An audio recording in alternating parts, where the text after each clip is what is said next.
Came here today to get another offer from Ford. Unfortunately, this offer was the exact same offer they gave us 2 weeks ago. In our position, they're not taking this serious. We've been very patient working with the company on this. At the end of the day, they have not met expectations. They're not even coming to the table on it. So at this point, we had to take action.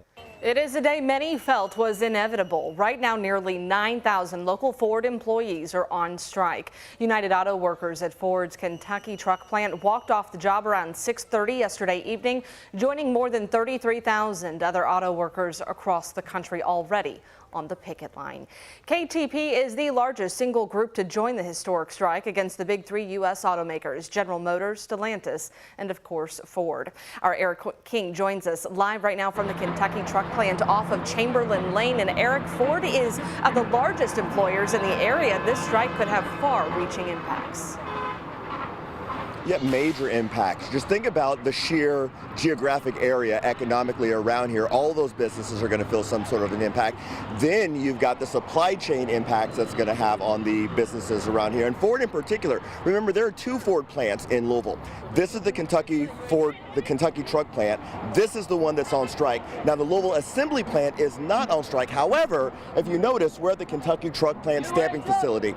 This plant stamps for the other. That means on some level, even though the other facility is not on strike, its efforts to do its work are on some level paralyzed. Now you're going to hear a lot of chanting behind me. You're going to hear a lot of horns honking. That's the design of all this, right? It's also worth pointing out that the people that you see out here aren't just Ford employees. A lot of them are also UAW members as well. So you see the camaraderie that's happening among the people who are out here protesting and picketing. Now, this strike actually started nationally about a month ago. If you've been following, you've been keeping up with that. Louisville was not part of that up until yesterday. And if you're wondering why Louisville was brought into the conversation yesterday, it's because negotiations on some level began to stall. So around 5:30, this plant got a call saying it's time to stand up, and an hour later they were on the picket line. Now, if you're curious about what they're asking for, a 40% wage increase, 32-hour work week,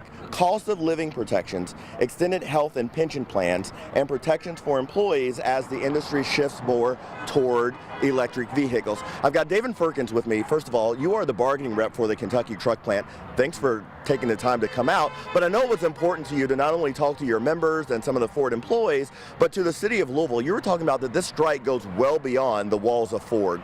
Yes, sir. You know, when we go out on strike, it's not something that we want to do. It's something that we have to do to make sure that we get a fair day's work for a fair day's pay. But by us shutting down the truck plant here, it's going to affect over 100,000 employees just in the city of Louisville. And we just want Ford to come to the table and give us what we are owed. You know, we're owed a cost of living. We're owed a fair day's work for a fair day's pay. We're owed a pension. You know, we're owed benefits for everybody for when they retire. Jim Farley makes over $25 million a year. Now, we'll never experience the lavish life that he has unless we hit that Powerball. I don't see that coming. Well, that was taken away last night by somebody out in California. Yeah. We know that negotiations have been ongoing at some point. I would imagine you all were brought in as kind of the heavy hitters. It's the largest plant in North America. You all were brought in on some level because you're heavy hitters. Have negotiations, in your estimation, got to the point where they've just stalled? Yeah, so what happened yesterday, Ford Motor Company brought back in the same proposal to the national negotiators that they did 2 weeks ago. The UAW countered. Ford Motor Company did not want to move, and they made the decision to take out Kentucky truck plant, which is 52% of the North American profit. Our stamping facility, which you see right behind us, we also make parts for Louisville Assembly Plant and Ohio Assembly Plant. So it's not going to be long where they're going to be affected as well. All right, David, I appreciate your time. Thanks for coming out. If you're wondering why the numbers out here are changing, it is a shift change for some of the people who are out here picketing. And I will tell you, Brooke, as we come back to you, that the people that are out here protesting, and you hear them now, do not feel like they're asking for anything that they are not owed. Brooke? And Eric, we have seen more than 200 strikes across the country this year. Most have been successful. You had the UPS workers who got a new contract just by threatening a strike, several baristas winning their battles. But this one we've seen the largest by far. More to this than just the size and the ask for better salaries, right? Yeah, you're absolutely right, because think about it. You know, when you talk about size, this is the largest factory in North America, really, and one of the largest in the world.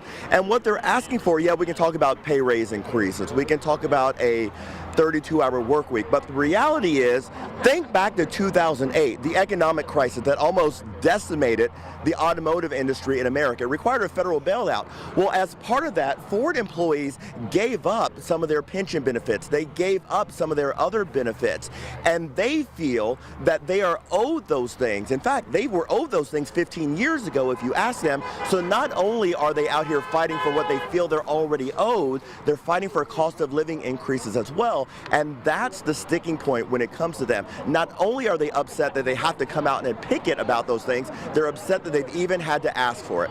Brooke? All right, thank you so much again for being out there, and we'll continue our live coverage throughout the evening as well with multiple reporters on standby. Striking workers will not receive their normal paychecks during that strike, but they will receive $500 a week from the union's strike pay fund.